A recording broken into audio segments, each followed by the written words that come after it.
Good day, desert wayfarers.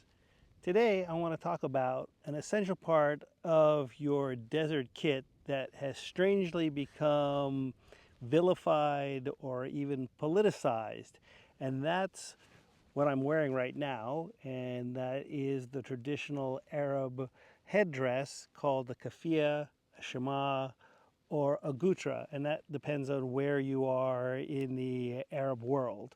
So, for the purposes of this conversation, let's just call this a shemagh. Okay, and here in the United Arab Emirates, it's called the gutra. In lots of other parts of the world, it's called kafia. So, like I say, just for simplicity, I think most people know this as shemagh. And for some strange reason, this piece of material has gotten a bad reputation. And for some strange reason, it has been adopted by many different groups of people to symbolize many different things. But what I want to talk to you today about is that it is a piece of material, and it's a very useful piece of material for when you're out trekking, walking in the desert. Okay, so let's kind of dive into this. If you're out in the Middle East or in Africa and you're exploring the deserts in those regions, I would strongly recommend that you not wear a shemagh of this style. These kind of shemaghs have been adopted by lots of militaries around the world, and I know in the United States, the Special Forces community likes to use these shemahs in the traditional manner as a face cover, as a scarf. So if you are out and about, and you see these kind of shemahs, which are what I would say military-esque, I would strongly suggest that you avoid them and go with a more traditional style shemagh. And like I said, there's nothing wrong with these. They're great, but I would try to avoid getting ones that are either coyote tan or this buff tan or green or camouflage. And the reason for this is you may be sending, whether you like it or not, you may be sending the wrong message to the local population. And I'm primarily speaking about if you're exploring deserts in Africa or the Middle East. And so, to avoid any kind of misunderstanding, misinterpretation, wearing military styled shemagh like this might cause you some unintentional problems. So, while I do have one, I usually keep this in my car for other reasons.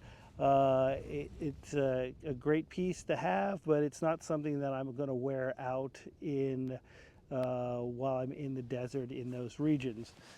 So what I do recommend is kind of the colors and styles that I'm wearing right now. These are the traditional Arab headdresses. These are the traditional shemagh, and they come in all kinds of fun colors and styles. And I have a bag full of them here. You know, why not? If you're here in the Middle East and you want to purchase one of these, have some fun. Here's one that's green. Okay, here is one that's kind of a fun purple. All right, and then I think I have another one that's kind of orangey. Yeah, so there are many different styles of shemagh out there that you can get anywhere. They're readily available. I'm pretty sure you can actually order these all on Amazon. So, like I say, for a piece of material, then that's what this is. It's a piece of material. It's very interesting how it's taken on meaning and significance to a lot of people around the world. Now, one thing that I also suggest you avoid, as far as color wise, is perhaps you don't want to wear a black and white one. And I think we all understand the situation in the world now, what's going on, especially in the area of Palestine and Israel, that the black and white kafia has taken on a meaning of protest. So that's something you might want to avoid wearing while you're exploring the desert. The other one is the truly traditional red and white one. That's, I would say, while it would be okay for you to wear that, that's kind of also reserved culturally for a lot of folks, especially in Saudi and in Jordan. So again, it's a great piece of kit that you should own and use while you're out exploring the desert. There is a reason why folks who live in the desert use the Shemagh Kafia Gutra. It protects you from all the things that we want to be protected from. It protects you from the sun and its associated heat, and it protects you from the sand. So it's an essential part of anyone's desert kit. But I would say that you want to be a little more selective about the kind of gutra, the kind of Shema kafia that you're going to wear. Like I say, it's up to you. This is just purely suggestions. If you have different ideas about this, if you think it's okay to wear, like I say, these military styled ones, I'd love to hear from you. I'd like to know your opinion on this. But again, at the end of the day, these are just pieces of material.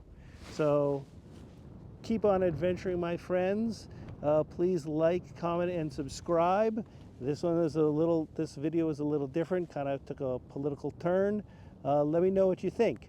If you want to see more content like this or go back to just kind of camping in the desert, I'd love to hear from you.